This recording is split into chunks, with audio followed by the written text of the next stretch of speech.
Hello there, my name is Samya and I am a biology teacher. I hope you all will be fine and good. So today I'm here with another video, another lecture. So let's get start.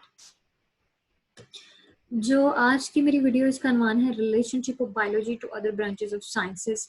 हमने biology के relationship को study करना है दूसरी science की branches के साथ। हमने देखना है कि साइंसेस की जो दूसरी ब्रांचेस हैं वो बायोलॉजी में किस तरह से एप्लीकेबल होती हैं।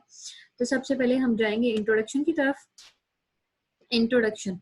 Biology includes the information on the various aspects of biology. This information relate to other branches of sciences as well.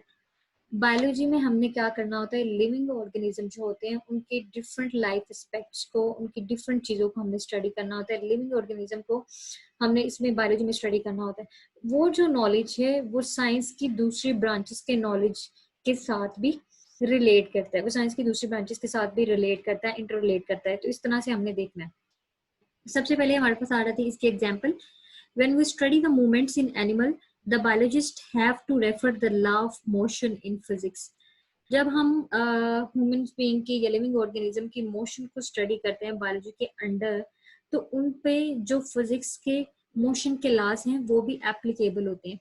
तो इस तरह से हमारे पास बायो और फिजिक्स आपस में लिंक करती है। ठीक है ना, आपको समझ आ रही होगी। इसके बाद जो सबसे पहले हमारे पास है वो है बायोफिजिक्स। बायोफिजिक्स में हमने क्या स्टडी करना है, लिविंग ऑर्गेनिज्म पे फिजिक्स के डिफरेंट लॉज को, डिफरेंट मैकेनिज्म को स्टडी करना है कि वो किस तरह से लिविंग ऑर्गेनिज्म पर एप्लीकेबल होते हैं। It deals with study of principle of the physics which are applicable to biological फिनोमेनास।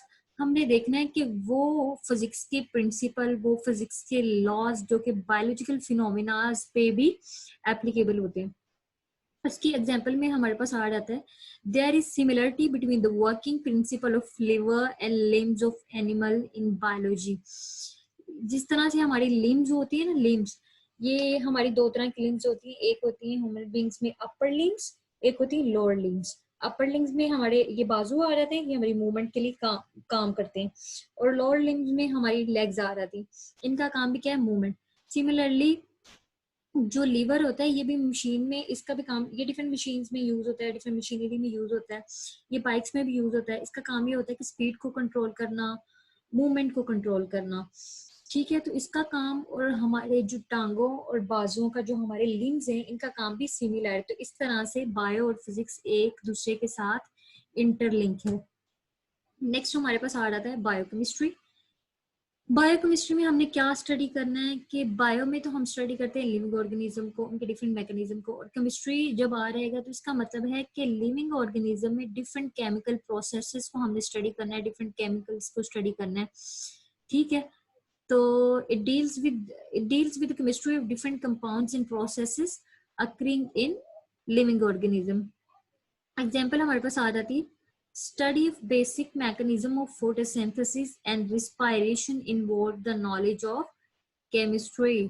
Metabolism कहाँ होता है, लिविंग ऑर्गेनिज्म में, और फोटोसिंथेसिस का प्रोसेस भी किधर होता है, लिविंग ऑर्गेनिज्म में। लेकिन इनमें कौन सा नॉलेज यूज होता है, केमिस्ट्री का नॉलेज यूज हो रहा है। वो किस तरह से यूज हो रहा है, जब हम देखें फोटोसिंथेसिस के प्रोसेस के दरमियान में कार्बन डाइऑक्साइड यूज होती है और वाटर यूज होता है, और सनलाइट की प्रेजेंस में एक पूरा केमिकल रिएक्शन हो रहा होता है, उसके नतीजे में हमारे पास ग्लूकोज बनता है।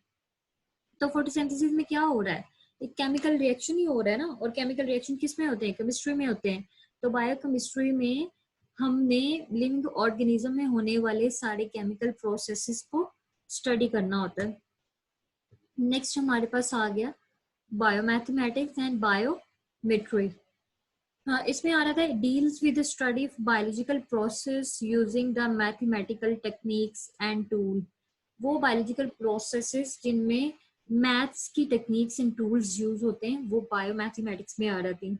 इसके एग्जांपल में आ गया, to analyse the data gathering after experimental work biologist have to apply the rules of mathematics. जब हम लैब में जाते हैं बायो वाले तो डिफरेंट हम एक्सपेरिमेंट करते हैं, तो रिजल्ट उसका एंड हमारे पास फिगर्स में आता है, नंबर में आता है, और जब हम रिजल्ट निकालते हैं तो हम मैथ्स को यूज कर रहे होते हैं। इस तरह से क्या हुआ, हम मैथमेटिकली टूल्स को यूज कर रहे होते हैं। ठीक है ना, मैथमेटिकल टेक्निक्स को यूज कर रहे होते हैं। तो इस तरह से मैथ्स बायो में एप्लीकेबल है। नेक्स्ट हमारे पास आ गया biogeography. Biogeography deals with the study of occurrence and distribution of different species of living organism in different geographical regions of world. इसमें हमने देखना होता है कि जियोग्राफी तो बेसिकली स्टडी ऑफ अर्थ होती है ना, स्टडी ऑफ अर्थ हमने करना होता है। और बायोजियोग्राफी में क्या होता है, बायोजियोग्राफी में होता है कि जमीन पर जो डिफरेंट स्पीशीज रहती हैं हमने उन रीजन्स को स्टडी करना है। इसमें deal with study of occurrence, उनके होने एंड डिस्ट्रीब्यूशन ऑफ, और वो किस तरह से तकसीम हुई हुई है, of different species of living organism in different geographical regions of world. ठीक है, लिविंग ऑर्गेनिज्म को अर्थ के डिफरेंट हिस्सों में उनकी डिस्ट्रीब्यूशन को देखना होता है और उनको स्टडी करना होता है बायोजियोग्राफी में। इसकी एग्जांपल आगे, it applies the knowledge of characteristics of particular geographical region to determine the characteristics of living organism find there।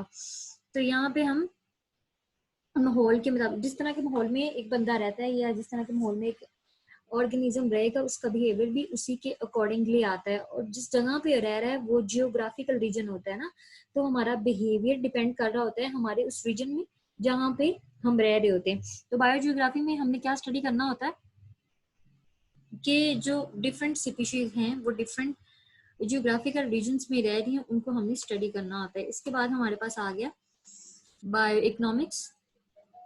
जो इकोनॉमिक्स होता है उसमें बेसिकली हमने प्रॉफिट एंड लॉस की बात करनी होती है कि हमने कितनी इन्वेस्टमेंट की है और हमें रिजल्ट में कितना, मतलब कि हमें मिल कितना रहे और हम लगा कितना रहे, इसमें हमें ये चीजों को देखना होता है। Example, cost value and the profit value of yield of weight can be calculated through the bioeconomics and benefits or losses can be determined।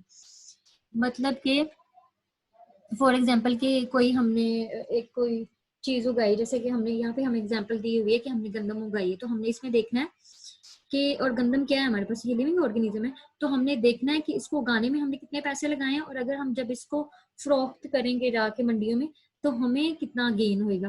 तो इसमें हमने प्रॉफिट एंड जो हमारी कॉस्ट वैल्यू होती है वो हम इकोनॉमिक्स में, बायो इकोनॉमिक्स में स्टडी करते हैं।